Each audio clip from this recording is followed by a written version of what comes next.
All right, so it says it's live. Yeah. And let's make sure we get it in on LinkedIn and YouTube because I know we have some people waiting. They're coming in slowly.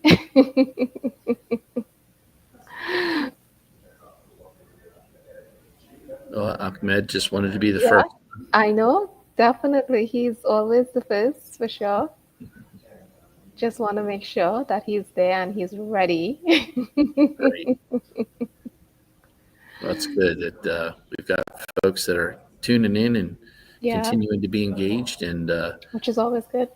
yeah, we keep adding to the knowledge that's there every time we do Yeah, this. And, every single time. yep. Because I learn more every time that we talk. So, like, definitely always excited to talk to you. I know we wanted to talk about, some other things that are going on, Yeah. especially in this industry. And you are there in the EPRI. So that's interesting. Like, I've never been to that conference before. Right. So you're going to Right. have to tell me all about it. Well, let's start with, do you know what EPRI stands for? Oh my gosh. I'll be starting that trivia this out morning. There it Oh, is. that's a cool logo. Yeah. So it's the Electric Power Hmm. Research Institute. Yes, I knew that. Totally Yeah. did. Yeah. So we've talked before about how I got my career started Hmm. in the power industry. I worked at 3 Mile Island, which has Nice. recently undergone some changes. They're going to start that back up and give it a new name, Hmm. the Crane Clean Energy Center. So we'll Right. have another low carbon generator to be on the grid to help with all this hungry power demand we're getting Hmm. out of the AIs. Oh, You know, yeah. every time you make an AI enhanced Yeah. image for this Hmm. podcast, that's Yep. burning some We're power burning some somewhere. power. We don't feel as bad if it's coming from nuclear fuel. So, Hmm. yeah, so That's we've got good. that. And then from there, I went on to Peach Bottom, Right. which is another nuclear power plant in Pennsylvania. So today, I'm actually going back to my roots a little bit Right. because back in the mid 1990s, we started a group called the Infrared Users Group for Mm. EPRI and focused on the use of infrared thermography. And, Hmm. uh, and so then there was also a lubrication workshop Right. that was being Nice. held. I was attending EPRI's lubrication workshops all the way back to, I think, like 90, maybe 89 or 90. They held one with a fellow from Chevron, Dr. Bob Mm. Bolt. And Dr. Bolt was doing a lot of research, a lot of work with oils and greases, and he Right. came to our skyscraper in Philadelphia. 3 stories as a skyscraper, Oh, yeah. and uh, and that's kind of my early exposure to some of this stuff, including he would take greases and oils and expose them to high radiation Wow. until they would actually become solid, What? which is pretty wild. So it's Yeah. talk about contamination a lot, right? And Yeah. radiation Hmm. is kind of a source of contamination that we don't It think of is. outside of some very specialized areas, but nuclear power is one of them. So, what's going on now at this EPRI conference is it's kind of a combined conference. They've got Hmm. the it used to be PDM users group. Now it's CBM, condition Ah, based maintenance okay. users group, or CBMUG. And so they've taken that thermography piece, they add to Hmm. the lubricant piece. We've already Right. been talking the first day or two on vibration analysis, Right. and then just kind of general like reliability. There's even a special reliability interest group here that's meeting in a separate room down the Oh, hall. So it went from all these very interesting. specialized things to just one workshop that kind of brings it all together. So quite a few nuclear, coal-based, natural gas-based, even Hmm. some wind and solar is represented here. So you get all that responsibility, Everybody in. and they're here to share ideas. And that was one of the things at the beginning. It's like, yeah, you'll hear some presentations. I have a presentation tomorrow. Uh, Nice. Yes, I saw that. Yep, yep. It's going to be tomorrow, and just after lunch. So I'll Mm-hmm. try to keep everybody awake. Awake. Yeah. But I am before our friend Ray Daly, who's here too. Mm-hmm. Ray's doing a presentation a little bit later Nice. tomorrow. Um, but mine's going to be on kind of a specialized area, and that is for nuclear power plants. What do you do when you can't get the oil out of the plant because of radioactivity? So you can't Oh. rely on the great commercial labs that are out there Mm. because their licenses are typically quite limited in the Mm-hmm. amount of radioactivity. So I'm going to talk about a situation where one plant found themselves in a bit of a bind because of that, Mm-hmm. and we came right on site and we brought our equipment and we went Nice. into the plant, uh, and then thankfully got it back out of the plant again. Yes. So we were able to do quite a few samples there. So we call that the pop-up lubricant laboratory. Mm-hmm. Um, Yes. and it was cool that we got to do some greases too. We got to look Yeah. at some greases while we were there, some crane greases. And it's another application that you and I have talked about a little bit. Mm-hmm. One of the things Yeah. for grease analysis, but it doesn't always get that attention. Uh, No. that's something that's really critical. Yes, because there's so many failures, and it's not a small failure when a crane fails. Yeah, Like, and just think about it. If it's in a nuclear power plant, it could be carrying fuel, it could be carrying hmm radioactive materials, yep, any of those things. Then you get all the personnel safety yes, considerations from that. So yeah, so that's one that is we were able to do in this hmm example. So I tell that case story about how we came in, set up the lab, what hmm tests do you do, what's important, and you can't just take your whole lab, put it into a box, and take it yeah. down because everything has to fit into a small. They call it a SAM, uh, Oh, which is an acronym for Small Asset Monitoring. So it's like about like a microwave oven. So how your instruments have to fit into fit that. in there? You can say, hey, there's no radioactivity here, so it can leave the site. So I'm going to talk Okay. about all those Oh my gosh, considerations. Yeah. very cool. Very, very cool.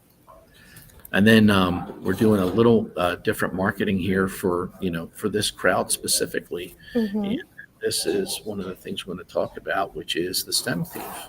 Yes, yes, Yep, definitely. we talked about that before, but hmm this is some new information that we've compiled for this audience about the STEM thief and what's in it and what does Yeah, it look like and those kind of things. And so, that's cool. additionally, because we are fairly close to home, Ohio's right next to Pennsylvania. hmm Ron Jansen, he Yes. drove here in his truck. Mm. He brought.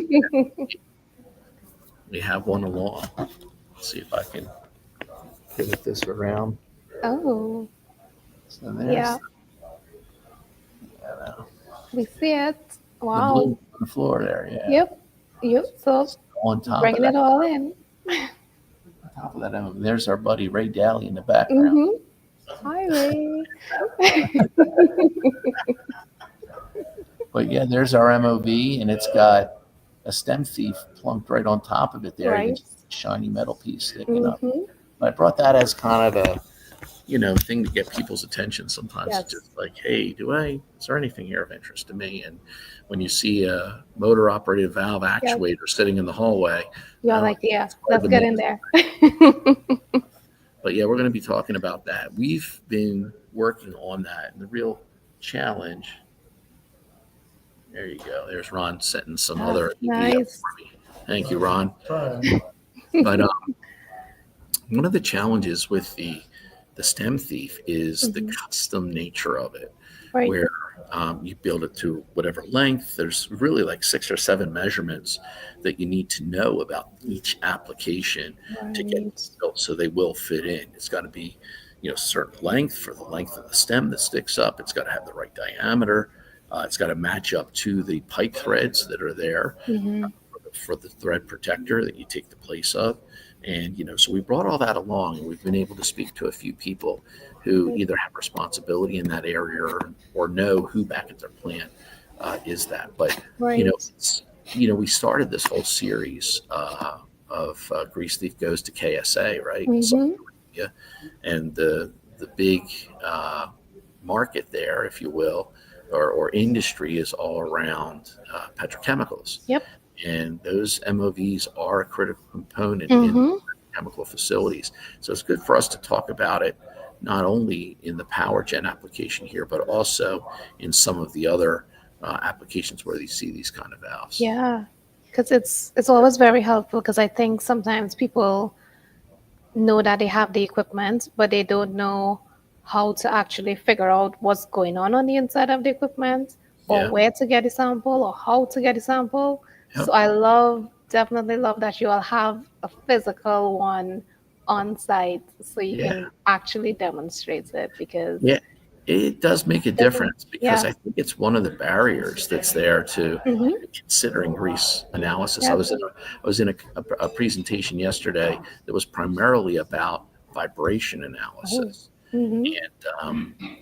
and the instructor George D'Entremont he did a great job, and he mentioned that when you see, he's talking about the different levels, like levels of Mm-hmm. severity for how serious is this vibration problem. And then he said, well, sometimes you get a high iron count, but Ah. you don't see the frequencies on vibration for a bearing fault. And it Mm-hmm. ends up being that iron is coming from the fretting action on the Right. outside of the bearing, right? So Mm-hmm. if the bearing is either bouncing around on the shaft, or is the how the outer race is moving around within the housing, you Mm-hmm. get this formation of fretting where that gets into your sample. You get high iron, but no vibration Mm-hmm. Yep. frequencies, and you're like, well, how, there's no It is problem, no. but it's wearing. Yeah. So he made a good point, but I raised my hand and said, Cool. well, if you're going to do a deep dive on vibration, and you're going to consider the oil analysis, don't go shallow on Mm-hmm. oil. Actually see what else that can tell you, because the fretting wear looks a lot different than other kinds of Yep. iron wear, and you can make that differentiation. So I was kind Mm-hmm. of like, use them hand in hand, use those Mm-hmm. They technologies have to. together. They Yeah. have to work hand in hand because I think that's one of the things that we're now starting to get into in the industry. We're now realizing that it's not one over the other. We have to work together because Yeah. there are certain things that vibration will pick up that lubrication wouldn't, and vice versa. Even with tomography as well. Right. Like it's different levels, just like you said, different levels, different things. But only if you know all of the information and you bring the entire picture together, then you can really understand what's going on in the equipment. Because if not, then you're just looking at one side. And that's something that, it doesn't make sense because you're going to miss stuff. But I think that Rich has been frozen for a little bit. So I will see if he comes back. Don't know if he dropped off with the internet.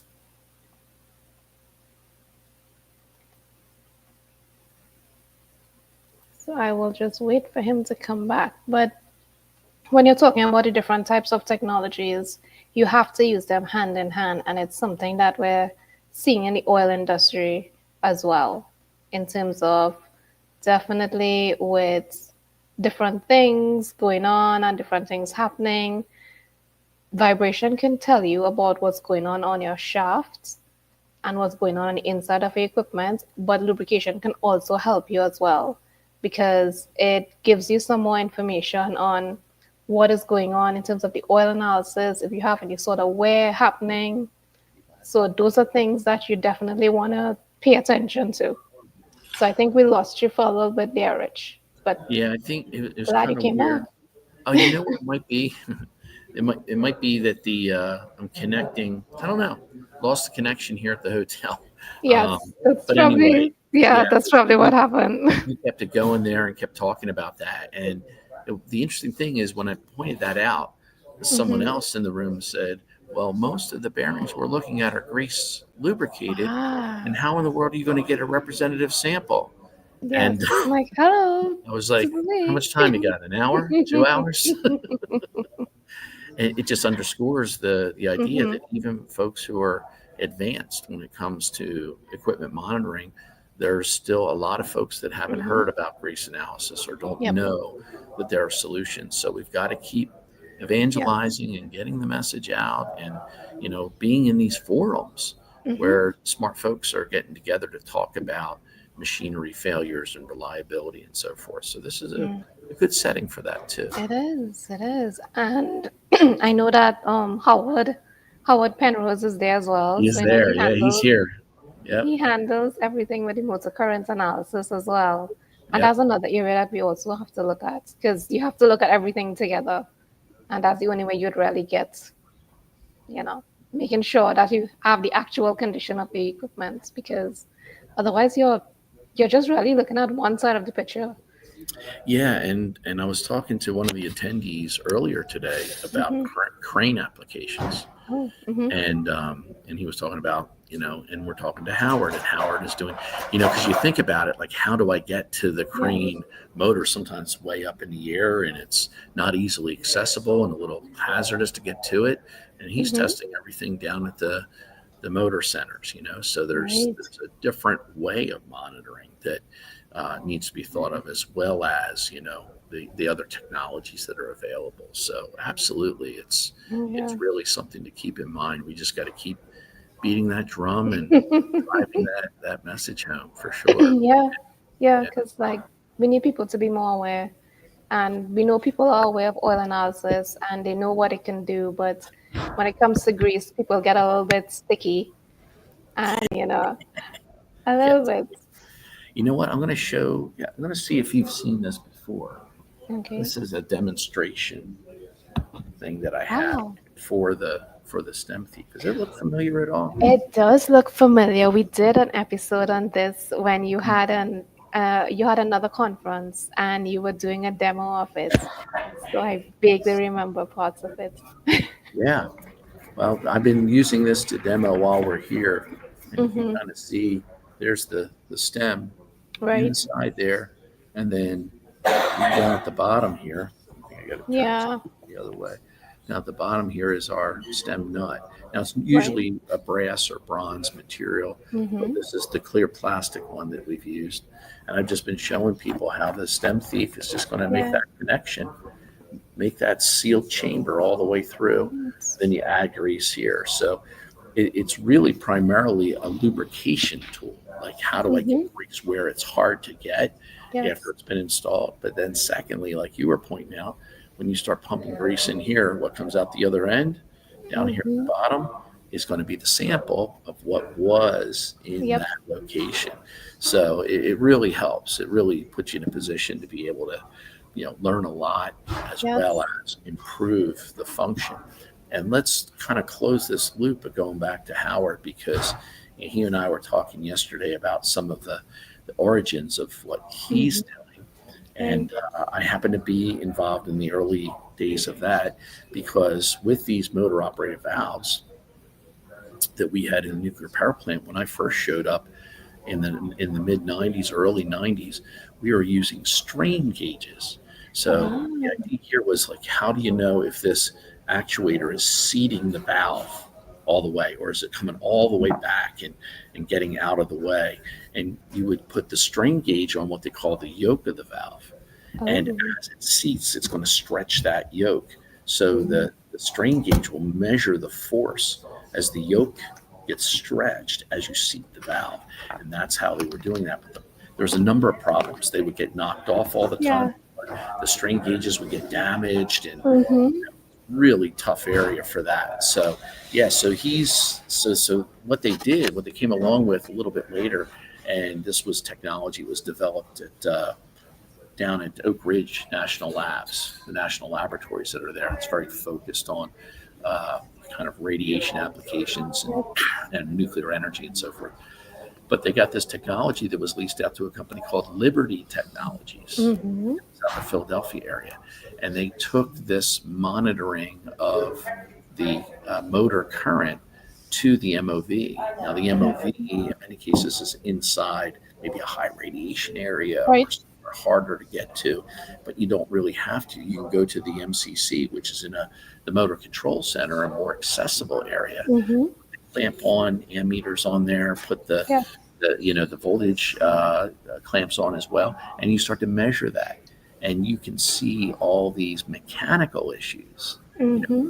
because now you're looking at motor torque in place of yoke strain to get this Mm-hmm. information. And so it's that early use of looking at the power signature or the motor signature Right. is what's evolved into the work that Howard's doing today. Yep. And we know he's doing such a good job in terms of getting the information out there, challenging the status quo, of course, and definitely challenging the status quo, making sure that people know that it's not always, you have to be out in the field and you have to be able to actually see what's going on and then make those statements. So we thank you very much, Howard, for everything that you've been doing. And I know Rich will thank you in person. He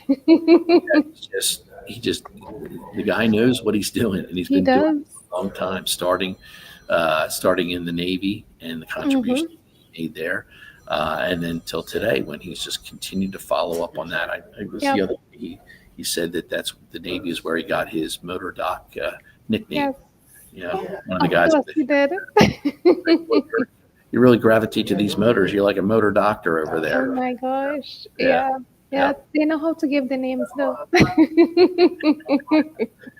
I also brought along a couple other stem thieves. Oh, I don't know yes. if you've seen these Let's see. before or not. Let's see what you have. You may have Yeah. to tilt your camera down a little bit. All right. Yeah, we can see some stuff now. Basic kind of drives home the point that there's different Mhm. applications and different dimensions that you need and so forth. And Yes. so that's what we're showing here is these different sizes. The first one I had, this is an SMB 0. So that Okay. describes the size of it. So it's got a certain width to it. It has this pipe plug. The pipe plug is, I think this one's a 3-inch pipe plug, and that goes into the actuator. It has to be a match to that size. And then there's this straight thread here, and then of course the Zerk fitting at the top. And Mm-hmm. then these are, I think, double aughts. Ah. It's a smaller one yet. It's just the dimensions, they put them into different categories. Mm-hmm. And these are both that Ah. diameter, just one's longer than the other. Mm-hmm. We need them longer than the other. Because we have to get them to where they need to go. Yeah, all over the stem, right? So Yeah. really it's a matter of how far might the stem Mm-hmm. stick up during the times when I want to use them for that purpose. If I know Yep. what that maximum stem length above the nut will be, that sets the length that this needs to be. We don't want to make them way too long, because if Yeah, we, because then it's then you've jutting got out. about, and all you're doing is filling us all Yeah. up until you Wasting. want it to get it where it needs to Yeah. go. So that's really the challenge there. So yeah, it's definitely something that we want to stay focused on. So at this Mhm. conference where we have vibration analysis, we've got talks about lubrication, Yes. diving into that. We've had the focus on reliability, but we've also had the infrared thermography. That's Nice. going to be starting tomorrow with a number of Yes. presentations there. And just that overall reliability of how do we combine these technologies together. Mm-hmm. And really why I've always enjoyed this particular venue, especially for people who are serving or part of the power generation industry, Yeah. is that you meet like-minded folks. Mm-hmm. And a lot of folks that came along after me, I would tell them, if you can only make it to one conference in this industry, this might be it, just because of the networking you get. And I'll give you a really kind of interesting example. The very first infrared users group meeting, I think there was a dozen of us from the utilities. So we were kind of around a square table in a setting like that. And I just happened to sit down next to a fellow who had the same job, infrared thermography, in a plant in Washington State. And so we had talked for a while. I had brought some pictures of thermograms that I had taken. And then we stopped for a break. And when we came back from the break, I sat down and I looked over at the guy next to me, and I saw the picture there. And I said, "Hey, can you hand me back that. He was like, what do you mean? I said, you must have, grabbed my paper by mistake here. And he said, no, no, no, that's my paper. And so I looked down in my pile and I had Oh the my God. identical picture to him that I brought it because I didn't understand what was going on. Yeah. A picture of a fuse block from Mm-hmm. inside the nuclear control room. Boy. From a back panel, and it had four fuses. Mm-hmm. And you started, the first fuse was about 20 degrees above room temperature, and the next one was 20 degrees above that, Oh my and then God. degrees above that, and again the last one. And I was like, what in the world is going on? Because usually you look at that temperature differential and Mm-hmm. you can see, that's a sign of high resistance or something. Mm-hmm.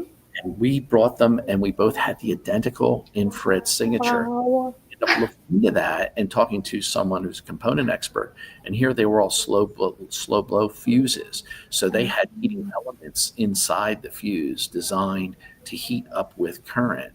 So there was different resistances by design. Right. And not until we saw that we had identical situation, is it possible for our machines that much to fail Right. identically? Seems unlikely. So we dug Mm-hmm. deeper and we found out that was the signature we Wow. expected. And I never would have figured that out unless we had been at that Yes. conference together. So it's Right place. that's what you have, something like this that's industry specific, the Mm-hmm. specific challenges that these folks are seeing. And I can think in my history, working in the industry, kind of the ups and downs. Uh, Right.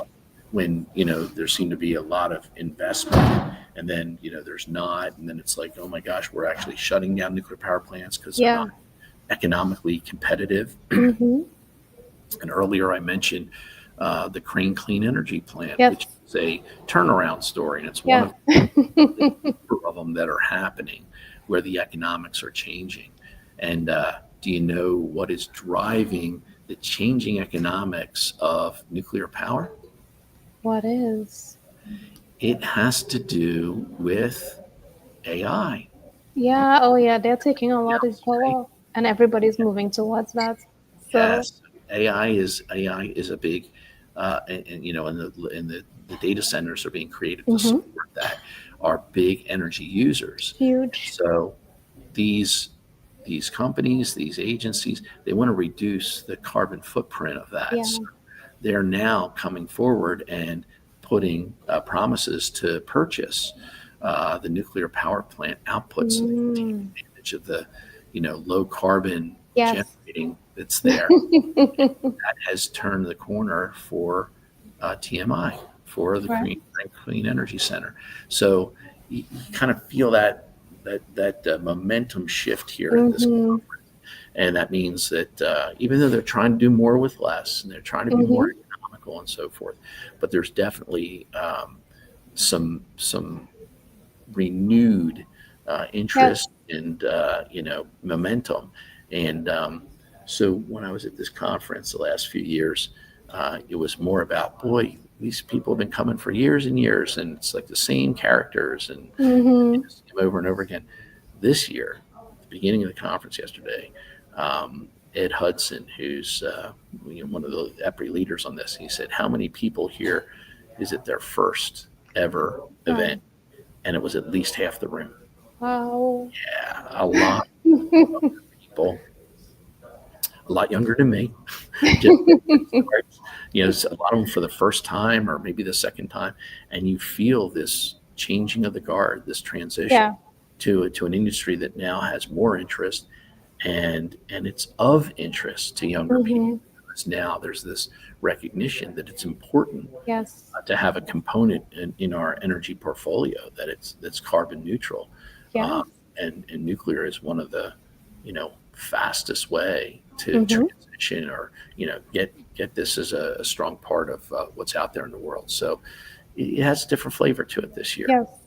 And I'm glad that things evolve a little bit. And I think that's the only way that we can really move forward.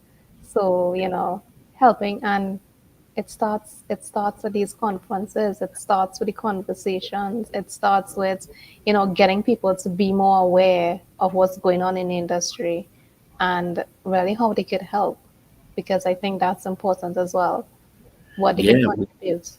yeah. When you see the changing of the guard, the transition, and new people come in, the question is going to be like, well, who, where are they getting their Mm-hmm. information from, right? Mm-hmm. It's hard to Google or AI search the right thing Yes. to do in a nuclear power plant, right? So you've got kind of a library of information that's here, and Mm-hmm. you have folks that have been doing it for a while. And Yes. EPRI is that library. And you can go to the EPRI website. So Yeah. some utilities will be like paying members of EPRI, and they'll have Mm-hmm. access to certain documents, usually more than newer documents. But there may be older documents that are out there that Mm-hmm. have been released, and Yes. they're available, right? So anybody, not just nuclear power folks or energy or electrical power Yep. folks, anybody can access these things. And I think we've shared that in the past because I've Yes, we authored, have. We've shared yeah, some documents from EPRI as well. Yeah. yeah, I've authored quite a few documents, and I've Mm-hmm. already been sharing some of those links at Yes. this conference to some of the newer people. But that's really exciting for me that there's this audience and this venue that's out Mm-hmm. there. Continue to find the right and valuable information. Money's been Yes. spent to do the research. Let's make sure we got a place Yeah. that we can go get it, share it, utilize it, make nuclear power grow, and make it a safe resource for people. Yes, because I think some people just don't know where to look first and foremost for those, those critical pieces of information. And a lot of the papers that are done with EPRI, they're very targeted in Yeah. that they address a specific problem, something that they're trying to solve or trying to get more information on. And the reason that they're getting more information on it is not just because, well, we think we should do this, it's because the industry needs it. And it's because it's something that people need to have information on, but they need to have validated and verified information on. Not something that's made up, and say, oh, we think this is nice. Like somebody decided they wanted to write a magazine article on it, Right. and it's Mm-hmm. not even really reviewed other than, No. yeah, they're good pictures and nobody misspelled anything. But you Mm-hmm. also want to have, the knowledge that it's been, Yep. in many cases, peer reviewed, uh, Mm-hmm. been published by an authority. So I think that's what we get the opportunity, Yes. you know, to with an organization like this, which is great. That's definitely. I Um, started showing about the different sizes of yes. StemThief, and I started talking about part of the challenge with Mm-hmm. getting these implemented at plants is that you have to start and ask like 6 different data points on every one of Yeah. them. And people are like, well, I don't know how big that thing is, and that thing is. We'll figure it out at the next outage, and time goes on, Yeah. and Mm-hmm. opportunity is lost. So what we're doing now is we have a new thing that we're offering for the StemThief, which is a ready kit, ready go Oh. kit, just like where folks would start, and we're Mm-hmm. basing that off of the ones that we made for the Palo Verde plant. Um, Oh. do you know where that plant is? No, I don't know where that is. Okay, up until a couple of years ago, it was the largest output nuclear power plant in the U.S. It was recently passed by Plant Vogtle in Georgia, which added two newest nuclear power plants in the U.S. So they now have 4 over there. But the Wow. 3 units of Palo Verde are in Arizona, Oh, outside of Phoenix. Yep. that's really hot.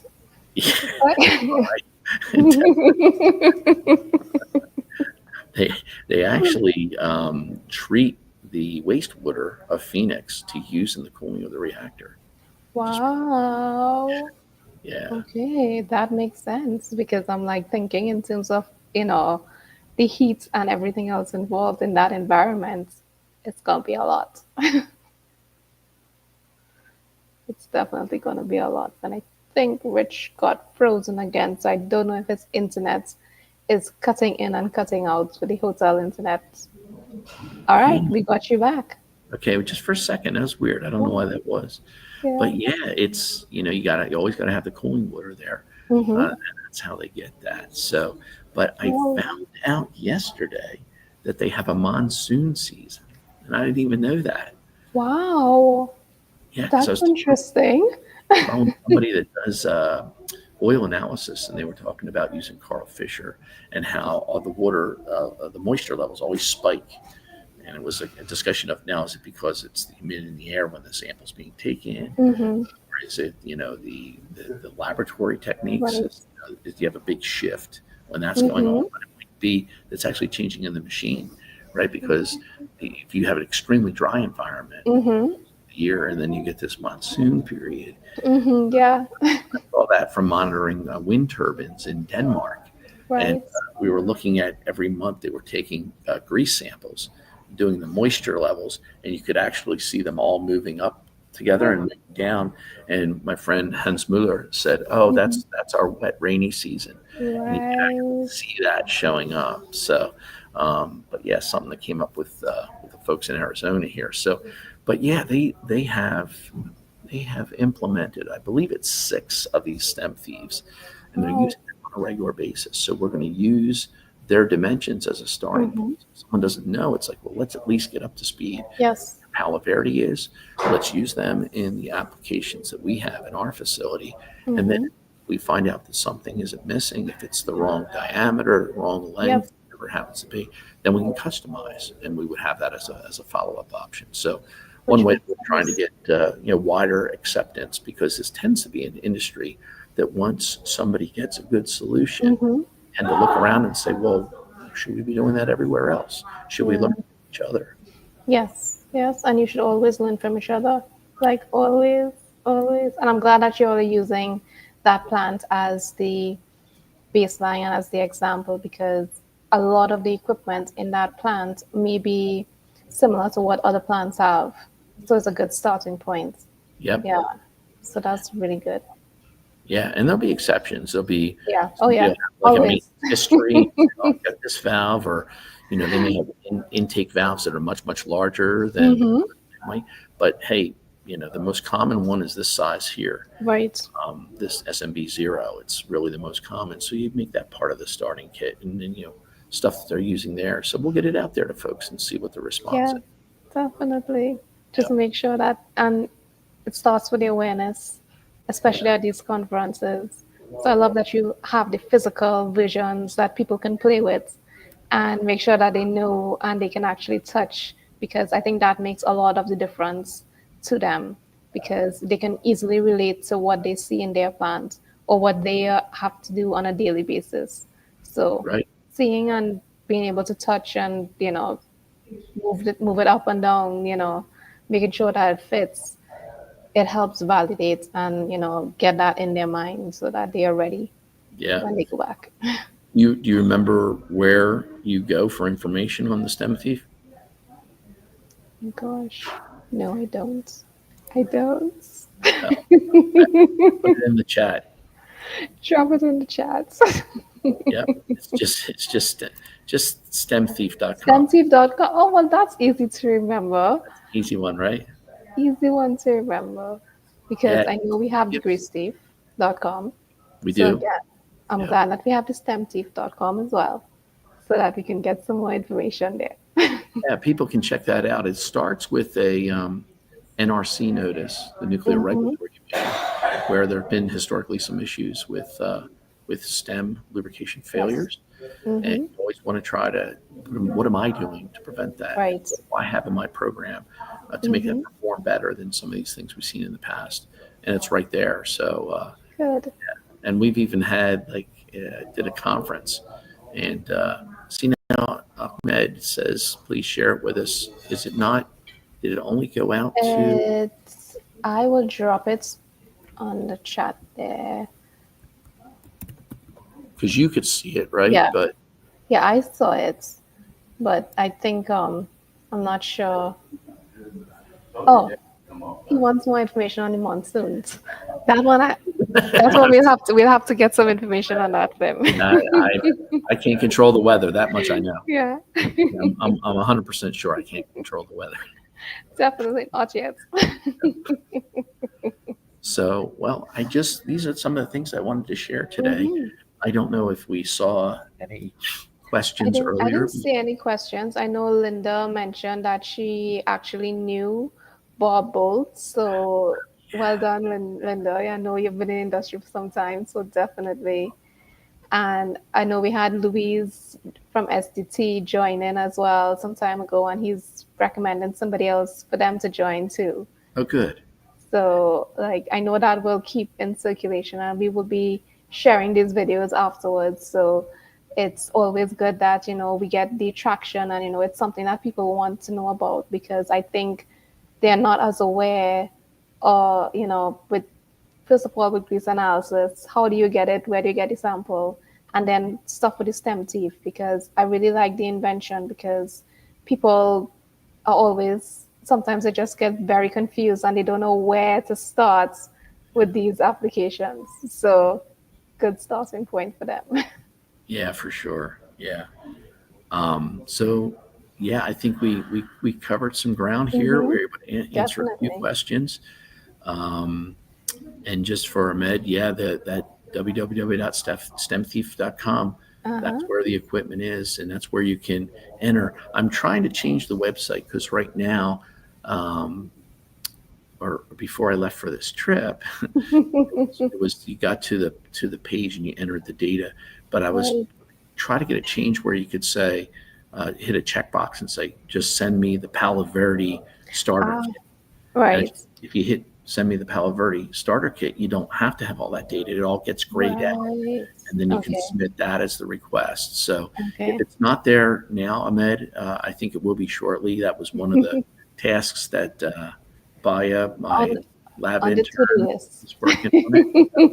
And that'll make things easier so we don't have to agonize over, I don't have all Oh my that gosh. data. Let's Yes. just start with something that we know the industry Hmm. has shown definitely works. Yeah, definitely. And I really was looking for Howard to see if he'd pop by, but I know he's a busy guy as well. Yeah, he's He's around. one of his guys is here at their booth, but Oh, okay. I believe he's in the session and Yeah, putting he his may two be. cents in. He does.